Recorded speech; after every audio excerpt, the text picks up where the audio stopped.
രണ്ടുപേര് ഇങ്ങനെ പെയറായിട്ട് നിൽക്കും. എന്നിട്ട് ലെഫ്റ്റ് കാലിൻ്റെ നേരെ റൈറ്റ് സൈഡിലെ കാല് വയ്ക്കും.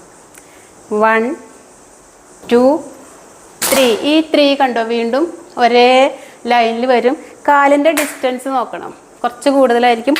ഒരു അരയടിയോളം ഫ്രണ്ടിലേക്കുമായിരിക്കും, ഒരു ലൈനിലല്ല വരിക. ഇത് നോക്കിയാൽ അറിയാം, ഞങ്ങൾ രണ്ടുപേരുടെയും വെച്ചത് നോക്കിയാൽ അറിയാം. അതിലങ്ങ് ഇരിക്കും. 3 4 പിന്നെ 5 ബാക്കിൽ കുത്തി 6 7. ഈ കൊട്ട് കണ്ടില്ലേ, ഇവിടുന്ന് അടിച്ച് കൈ അവിടെ ഇങ്ങനെ വെച്ചോണ്ടിരിക്കേണ്ട, കൈ എടുത്തു എന്നിട്ട് താഴെ ഇട്ട് അതേ സൈഡിൽ കൂടെ തിരിയും. ഇതാണ് ഒന്നാമത്തെ സ്റ്റെപ്പ്. ഇനി ഒറ്റയ്ക്ക് ഒന്നും കൂടെ കാണിച്ചു തരാം. കാലും കൈയും ഒന്നുകൂടി ഫോക്കസ് ചെയ്ത് കളിച്ചോളൂ.